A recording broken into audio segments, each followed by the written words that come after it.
ചർച്ചയ്ക്ക് പോലും തയ്യാറാവാതെ Gaza യുദ്ധവുമായി Israel മുന്നോട്ട് പോകുന്നു. ട്രംപിനെ പോലും ധിക്കരിച്ചാണ് നെതന്യാഹുവിൻ്റെ നീക്കം. നെതന്യാഹുവിൻ്റെ ഗാസ ഒഴിപ്പിക്കൽ പദ്ധതിക്കെതിരെ ലോകം മുഴുവൻ പ്രതിഷേധിക്കുന്നു. അതിനിടയിൽ മൗനം വെടിഞ്ഞ് US പ്രസിഡന്റ് ഡൊണാൾഡ് ട്രംപ് രംഗത്തെത്തി. ഗാസ യുദ്ധം ഉടൻ അവസാനിപ്പിക്കുമെന്നാണ് ട്രംപിൻ്റെ അവകാശവാദം. ഇസ്രായേലിന് ഉടൻ യുദ്ധം അവസാനിപ്പിക്കേണ്ടി വരുമെന്നാണ് ട്രംപ് പറഞ്ഞത്. എന്നാൽ മറ്റു രാജ്യങ്ങൾ ചെയ്ത പോലെ നെതന്യാഹുവിൻ്റെ വംശഹത്യയെ അപലപിക്കാൻ ട്രംപ് തയ്യാറായില്ല. ഇപ്പോൾ അവർ ഗാസ നഗരത്തെക്കുറിച്ചാണ് സംസാരിക്കുന്നത്. എപ്പോഴും എന്തെങ്കിലും സംസാരിക്കാറുണ്ട്. ട്രംപ് ഓവൽ ഓഫീസിൽ വെച്ച് ദക്ഷിണ കൊറിയൻ പ്രസിഡന്റ് ലീ ജെയ് മ്യൂങ്ങുമായുള്ള കൂടിക്കാഴ്ചയിൽ പറഞ്ഞു, ചിലപ്പോൾ അത് പരിഹരിക്കപ്പെടും. നിങ്ങളത് ഉടൻ പരിഹരിക്കുന്നതാണ് നല്ലത്. നിങ്ങളത് ഉടൻ പരിഹരിക്കണം, ഇസ്രായേലിനെ അറിയിച്ചതായി ട്രംപ് പറഞ്ഞു. അധികാരമേറ്റ ആദ്യമായാണ് ഗാസ ഇസ്രായേൽ യുദ്ധം അവസാനിപ്പിക്കുന്നതിന് ട്രംപ് ഒരു സമയപരിധി നൽകിയത്. അടുത്ത 2-3 ആഴ്ചകൾക്കുള്ളിൽ നിർണായകമായൊരു അന്ത്യം ഉണ്ടാകുമെന്ന് ഞാൻ കരുതുന്നു, ട്രംപ് പറഞ്ഞു. അവർ ആയിരക്കണക്കിന് വർഷങ്ങളായി പോരാടുന്നു. അതിനാൽ യുദ്ധം അവസാനിപ്പിക്കാൻ ബുദ്ധിമുട്ടുള്ള കാര്യമാണെന്നും ട്രംപ് കൂട്ടിച്ചേർത്തു. അപ്രതീക്ഷിത തീരുമാനങ്ങളുടെ പേരിൽ പ്രസിദ്ധനും കുപ്രസിദ്ധനുമാണ് ട്രംപ്. ട്രംപിൻ്റെ ഡെഡ്ലൈനുകൾ പലപ്പോഴും വെറും വാക്കായി മാറാറുണ്ട്.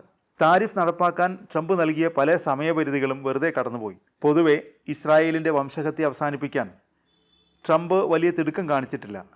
മാത്രമല്ല, ഗാസ നഗരത്തിൽ പുതിയ ആക്രമണം നടത്താനുള്ള ഇസ്രായേലിൻ്റെ തീരുമാനത്തെ പിന്തുണച്ചിട്ടുമുണ്ട്.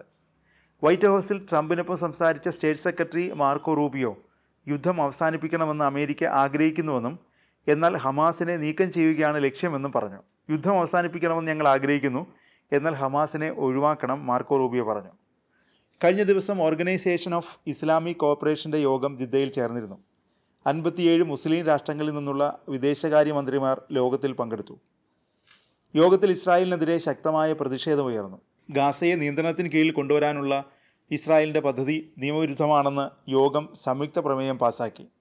ഗാസയിൽ യുദ്ധക്കുറ്റം തുടരുന്നതിനിടയിലും UN-ൽ അംഗമായി തുടരാനുള്ള ഇസ്രായേലിൻ്റെ അവകാശത്തെ രാഷ്ട്രങ്ങൾ ചോദ്യം ചെയ്തു. പലസ്തീനികളെ ബലപ്രയോഗത്തിലൂടെ ഒഴിപ്പിക്കാനുള്ള തീരുമാനവുമായി ഇസ്രായേൽ മുന്നോട്ട് പോകരുതെന്നും രാഷ്ട്രങ്ങൾ മുന്നറിയിപ്പ് നൽകി. തുടർച്ചയായി നിയമലംഘനം നടത്തുന്നതിന് ഇസ്രായേലിനെ UN-ൻ്റെ അംഗത്വത്തിൽ നിന്ന് പുറത്താക്കണമെന്നും രാജ്യങ്ങൾ ആവശ്യപ്പെട്ടു.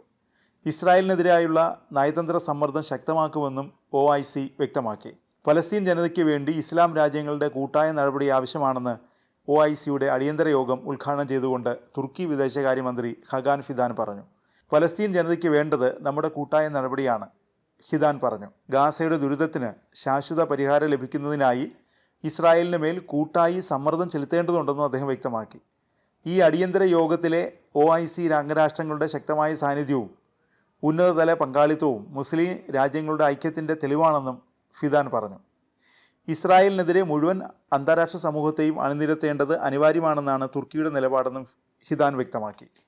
യുദ്ധം നിർത്തുക, ഇസ്ലാമിക രാഷ്ട്രങ്ങളുടെ കൂട്ടായ പ്രതികരണം രൂപപ്പെടുത്തുക, അന്താരാഷ്ട്ര സമൂഹത്തെ അണിനിരത്തുക എന്നീ 3 അടിയന്തര ദൗത്യങ്ങളിലാണ് യോഗം ശ്രദ്ധ കേന്ദ്രീകരിക്കുന്നതെന്നും ഫിദാൻ പറഞ്ഞു.